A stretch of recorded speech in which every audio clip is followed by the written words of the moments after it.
امام طبرانی رحمه الله او نور علما د علم حدیثو په کتابونو کې داسې لیکي د جریر ابن عبدالله بجلی د غلامو طالبانو د ورته ویلي وایي ما ته اس واخله دا غلام یې تللی په 300 درهمو باندې اس ورته اخیستی چې را یې وسته وایي دا دې په څو واخیسته وایي دا په 300 نه دا خو ډېر ښه اس ته که نه ولې دې ارزان اخیستی وایي چا نه دې اخیستی وایي پلانکي نه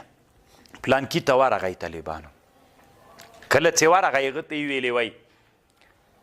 دا اس د تا د وایي و وی دا دې په 300 روپۍ خرڅ کړی له دې نه په قیمته باندې ارزي وی په څو باندې وی په 400 روپۍ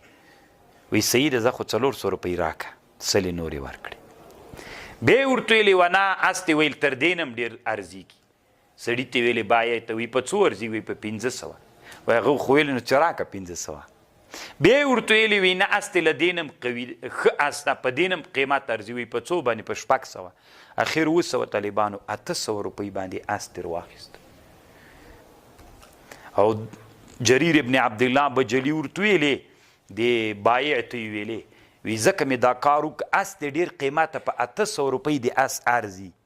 خو خرڅ کړی دی په ما په 300 روپۍ ده او ما د رسول الله صلی الله علیه وسلم سره بیعت په دې کړی ده داسې مې ورته ویلي دي علی النصح لکل مسلم چې زه به هر مسلمان ته نصیحت کوم ورته وبه وایم دا اوس نصیحت ته چې ورته وایم د تا اس ډېر قیمت لري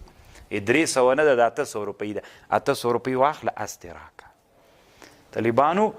د رسول صلی الله علیه وسلم کومه فکریه چې وه د رسول صلی الله علیه وسلم کوم